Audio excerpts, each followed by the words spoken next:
Welcome to our channel. Today we how to restore energy efficient home credit details in TurboTax, detailed guide step by step clearly. To begin, open TurboTax on your computer. Log into your TurboTax account using your credentials. Once logged in, navigate to your tax return for the current year. On the main dashboard, locate the section labeled Deductions and Credits. Click on this section to expand your options. Scroll down until you find Energy Efficient Home Credit. If you don't see it immediately, use the search bar in the upper right corner. Type in Energy Efficient Home Credit and click the search icon. Select Jump to access the relevant section directly.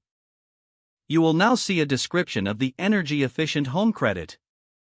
Read through the eligibility requirements carefully. If you qualify, follow the prompts to enter your credit details. You may need to provide specific information about the energy-efficient improvements made.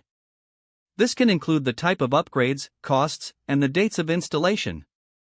If you have receipts or documentation, keep them handy.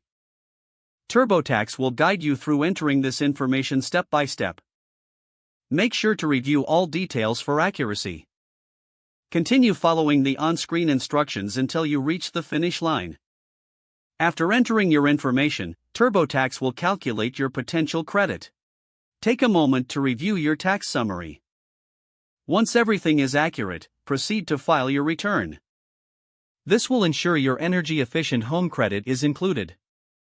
Remember to save a copy for your records once completed.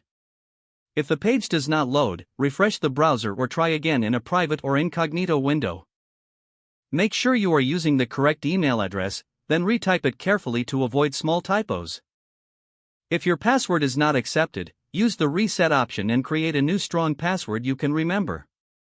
Check your spam folder for verification or security emails, then complete any requested confirmation steps. Enable two-factor authentication if available to improve account security and reduce unauthorized access risk. After signing in, review your profile details so your contact information and settings are accurate and current. If you see an error message, note it down and try again after restarting your device and internet connection. Don't forget to like this video and subscribe to our channel for more step-by-step tech guides.